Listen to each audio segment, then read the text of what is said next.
What's up, guys? How you guys doing today? I hope everyone is doing fantastic. As you can see, I'm doing wonderful today. It's a Champions League day, baby. The group phase, day two, is on. Tomorrow we will see the rest of the game, but they were high-profile game. AC Milan against Leverkusen, PSG against Arsenal. The rest are just big against small. We're gonna try to give the result of that, but the most important game was Arsenal versus PSG, the French champion, the last UEFA Champions League semi-finalist against one of the strongest team in Europe at the moment, because Arsenal is undefeated, right? So we're gonna try to address that because there was kind of a lot of weird thing that Luis Enrique did before the game. So we're gonna try to get into that. Anyway, guys, welcome back to another video. Welcome to the world of soccer. The Champions League is a really fun competition, right? Is where the best of every country came to play against each other. Even some countries just demolish other, right? Like you have the European top five and then you have the rest. And even those European top five, I think they just rank them because of the money, right? It's not because of performance. Because sometimes I don't know what France is doing there. But hey, they are there every year, right? They bring a team to the semi-final. Example, PSG was semi-finalist last year. But the last time a French team won a Champions League was Marseille in 1993. It was the last edition of the Champions League. They introduced us to a new form. And now we have a new form, the group phase. Second day, right? Today was the second day. So it was a big class. London against Paris, two fashion country, like the capital of two countries. They are beautiful to visit. Everyone say, oh yeah, Paris is better, London is better, New York is better. You just pick your choice. They are all great, right? So, but there was a Spaniard, right? Two Spanish coach, Luis Enrique versus Mikel Arteta. So we know Arsenal are really good defensively. Hence, they didn't even lose a single game so far. PSG, they did not lose a game until tonight. But hey, it was some different tactical battle because both teams like to have the position of the ball, right? We saw that Arsenal is playing at the Emirates Stadium, so they had to take the game to pace in the first 10-20 minutes because Arsenal was pushing. They were really dominating. But we're gonna just start with the lineup because some of this team they missing one of their key player. For Arsenal, it's not on purpose. The player Odegaard is injured, right? But PSG they did on purpose because a day before the game, Luis Enrique decided to punish Usman Dembele because something happened between them in the debriefing after the game against Rennes. So I think he got suspended. He wasn't even in the squad. So he came with a young Desiree Doué. He's 19, 18 years old. He was the one playing against California, Gabriel, and William Saliba. The best defense in Europe. You bring a kid play against them, right? So it was like a PSG lost today, but the coach have a lot to do with it, right? You're gonna see in the lineup. First of all, Arsenal started with Arsenal have 15 players that we saw every week in week out, right? The Premier League fan no, the set pieces. I mean, yeah, even Chelsea have a set pieces coach. I don't know what he's doing, but we still conceding goal, right? And we are not scoring a lot of set pieces goal. But Arsenal set piece coach is great. They know what they're doing, bro. Every time they get a free kick, it's a danger. It's like a penalty kick, right? It's a 50-50 chance of getting in. And you have Arsenal. I think Arsenal is the best team in Europe for the past 18 months. They score like more than 47 goals in set pieces, Premier League, Champions League combined. So it's just a great team in set pieces. So you have a PSG defensive linebacker. We're gonna talk about that. But yeah, we're gonna start with the Arsenal lineup. They start with David Raya, which he's having a great season, right? People will say, "Oh yeah, everyone wanted the dude, what's his name, Ramsdale." When Arteta swept him, the fans weren't happy. But now I think everyone is unanimous that this guy is good, right?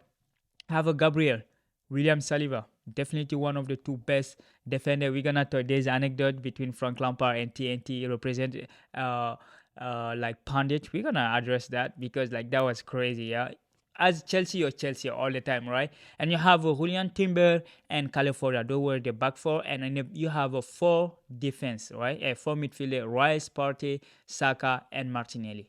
So they play 4-4-2. Kai Havertz and Leonard Trossard was at the top. So facing them was a PSG team, very dominant, very young, and like with a really, the goal is just Donnarumma is just, I don't know why he cannot get out for the ball, because that first goal from Kai Havertz, yeah, you gotta save that. And the second goal, bro, it's a free kick. It's on you. The ball was on him, bro. It's just crazy. But you have, they started with William Pacho, Marquinhos, Hakimi, Mendes, and Neves, Vitina, and Warren Zaire-Emery, the midfield three. And you have Kingin Lee and Desiree Doué, and you have Bradley Barcola. So that just tell you, this lineup is so different from what PSG used to have. They used to put Messi, Neymar, and Mbappe at front. Or they used to have a Di Maria, Zlatan Ibrahimovic, and Lavezzi, something like that. But look at these three players. Bradley Barcola is good, but he's still young. I mean, he's 22, but like we just saw him last year, right? Desiree Doué, he didn't. That dude don't even have a full season on his feet. He started last year at Rennes. He played 6 months, really good 6 months, and then he's at PSG right now. And you have a King in Lee. He's an offensive midfielder. He cannot play as a striker. I know Luis Enrique loves playing with first number 9, but bro, you have a number 9. You have Colomani. He may be bad, but he's better than like this dude in that position, right? And you kick out Ousmane Dembele for ego reason, because I think that is the ego. Luis Enrique just as someone, he want to impose his law and his his status. He's like Eric Ten Hag, but better version of Eric Ten Hag, right? Because he have an idea, he can implement the idea, right? But like he's stubborn. He don't want a player to question him, right? So he left Ousmane Dembele home and coming with this guy. And Arsenal defender didn't have to do anything today. They weren't in the pressure. Arsenal just played like in the Premier League. They scored 2 goals and then they managed the game, right? The first goal come from Leonardo Trossard from the midfield. From the midfield. He dribbling this Doué. Desiree Doué, bro, he dribbled him and then he went on 30 yards without nobody attack him. No Vitinha, no Warren Zaire-Emery. The dude went 30 yards. And you leave a professional player with 30 yards, they know where to put the ball. And he pinpoint put the ball on Kai Havertz. And of course, you have Giorgio Donnarumma, a tall goalie who cannot do anything on the air. That dude sucks on the air. And with his feet, he sucks. That goalie is just bad. Like he can just do like on his line, okay. But like when he have to claim the ball outside, he's bad. He's the worst you can find among the top team in Europe. You know? Because I don't consider Chelsea as a top team at the moment. We are not even playing the Champions League, right? But all those goalies, you take them, Real Madrid, even though Thibaut Courtois got injured last time, which is really bad. I don't know why all those injuries, right? Great goalies. But if you compare him with all those top teams, he's the worst among them. He cannot come out to claim any ball. The first goal, that was his error. Is your 18-yard, you are the boss. You are the boss. Touch that ball from his head. But he let him. Kai Havertz score it. I mean, hey, we know Kai Havertz can score sometime, you know. Arteta play with first number 9, but hey, Kai Havertz, Leonard Trossard, they know where they were out. How they know where to find the net, which is different than what PSG have. Doué, King in Bradley Barcola. It was a lion with no teeth, right? It just PSG just with the name, right? The midfielder was too weak. You have a 18, 19 years old and 22 years old running the midfield. It's just crazy. Like, it's madness where you take that to, like, compare them with Partey, Declan Rice. You know how experienced those players are? And you have a Bukayo Saka. Bukayo Saka have a great first half. You know, people who say, oh, PSG dominated the second half. No, Arsenal did not need to play. Arsenal have 2-0 lead. Second half in, he take Julian Timber out because the dude he seemed to be injured. He took him out. He bring in Jacob Kivior, coming on like switching with California going to the right and Kivior going to the right to the left, and bringing in Gabriel Jesus for Trossard, and Michael Moreno playing his first minute, right? Because since he came, he was injured, right? So he came his first minute today Thomas Partey did the make out with him, and then you have Mayo Lewis Kelly coming in the second half for Bukayo Saka. It just was easy. They were winning, so like they just wanted give some people game time. And PSG, they losing 2-0. He did only 2 sub. He bring in Fabian Ruiz and Random Colomani in the second half. It changed the game a little bit because those guys have more experience. When Colomani came in, William Saliba and Gabriel wasn't going as up as they used to do in the first half. But I think that is a instruction from the coach telling them, well, we have 2 goal lead. We are the best defense in the world at the moment. Just let's keep this score. Like, don't concede any goal. Which what happened? PSG hit the post, hit the ball, but yeah, they didn't create enough chances to put Arsenal in danger, right? They start overall, it's just like, okay, 65 to 35 position. But you would see again, Arsenal was winning. We saw the first 10, 20 minutes when Arsenal needed a goal, they pushed. When they scored the first goal, and then they start, taking care of the ball, and the second goal came on like in the set pieces. Bukayo Saka. I thought Gabriel Martinelli touched it, but he did not. They gave him to Bukayo Saka, a direct free kick. You see, that's a Donnarumma fault too. You have to save that. The ball was on you. You have the right to claim the ball. You are taller than anyone on the 18-yard. You have to do your job. That's what you are hired for, right? You are hired to play. So, like, there is a their player was saying, there was a lady at TNT, Gabby Logana, was asking Frank Lampard. He said, at Chelsea, you relied on that Carvalho-Terry partnership. Is it comparable to Gabriel and Saliba? No. Frank Lampard, of course, as a Chelsea legend, he said, no, not yet.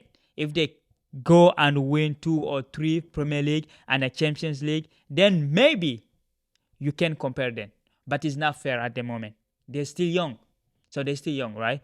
They're still young, so it's not fair to make that comparison. Let them grow, right? It's just ridiculous to compare those two. Because, like, I don't know, when people see something good happening, they just start taking down other team legend.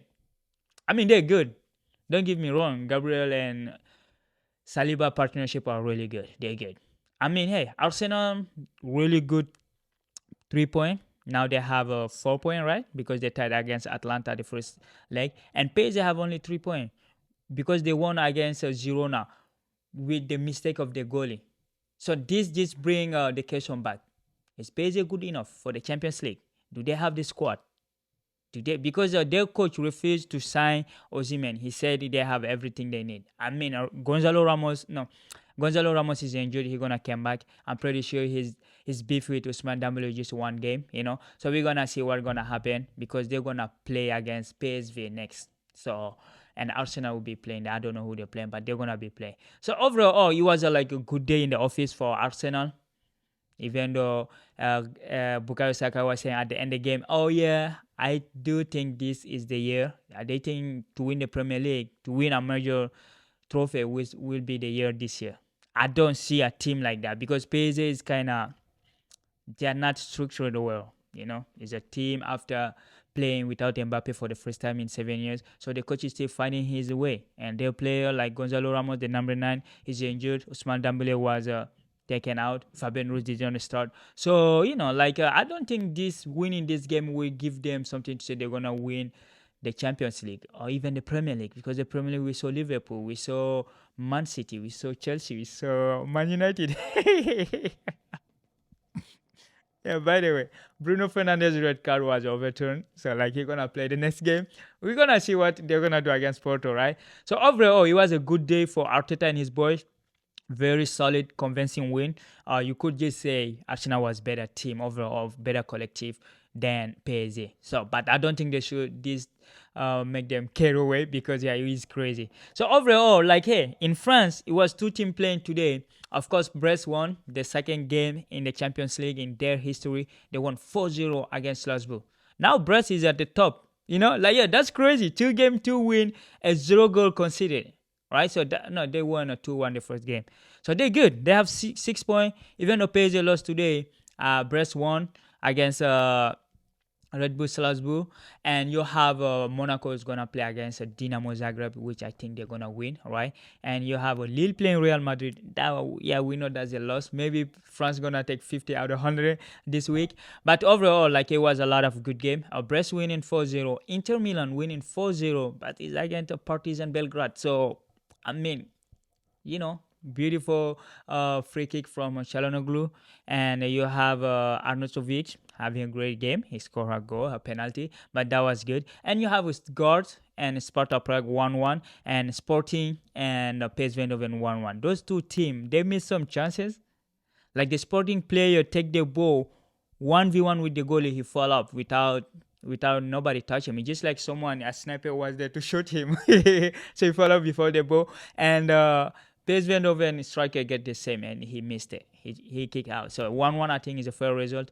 And of course you have AC Milan, the other big game tonight. We're gonna come to that. They lost to Leverkusen 1-0. I mean, AC Milan is 2-win, 2 loss now. 2 game, two loss. They lost against Liverpool 3-1. Now they lost to Leverkusen. It's not easy. It's not a good start for them. So, but that's not. It's not. It's AC Milan. I think they're gonna come back. They still have a 6 more game to go. And you have Man City winning 4-0. Phil Foden and Erling Haaland, all of them score, right? And so, like, a good game. It was easy walk on the park, like playing against a Slovak. Yeah, he's a Sloven, right? They beat them 4-0, and that was easy. And Barcelona, yo, like, making right the wrong they did in the first game against Monaco, and the game they lost against Osasuna. They won today 4-5-0 against Young Boys Bern. I think Rafinha had a wonderful game. Lewandowski scored, Rafinha scored. I don't know who scored the rest because it was too easy to watch them, right? But they won 5-0. And you have Dortmund humiliating Celtic Glasgow 7-1. Celtic won their biggest win in the Champions League history, 5-1 in the first day, and now they lost the biggest one. I don't think this is their biggest loss because I remember they losing to Barcelona in 1 year, the year Messi scored 5 goals. I think that was against it. It was 7-1 too. So they lost 7-1 to Dortmund. I think Dortmund is on fire, right? Good result. Good result for Dortmund. People are forgetting they're the vice champion. Last year they were in the final, so don't sleep on them. And right now, when you see the table, when you take a look at the table right now, the standing is Dortmund is at the top. Goal difference is +10. Brest second. Goal difference 6. Bayer Leverkusen, goal difference 6. And you have Man City 4 point, Inter 4 point, and you have Sparta Prague 3 point because they lost today. Yeah, so like we will see what's gonna happen because tomorrow there are a lot of more game which are interesting to watch, right? We're gonna see tomorrow. We see. Let me see who is playing tomorrow. A lot of teams are playing tomorrow, right? Sector Atlanta. You have Feyenoord, Girona, Atletico, Benfica, Liverpool, Juve, Real Madrid, Club Brugge, and Bayern going to play against Aston Villa. I think that would be the big game tomorrow.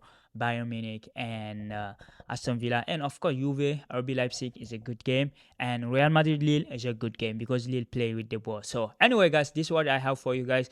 Comment below. Let me know how you find my analysis of Arsenal performance. If you like it, give me a thumbs up, and don't forget to subscribe and like and share this with your friend. So anyway, share your thought. Arsenal fan, do you think you're gonna do it? Like Bukayo Saka say. So comment below your answer.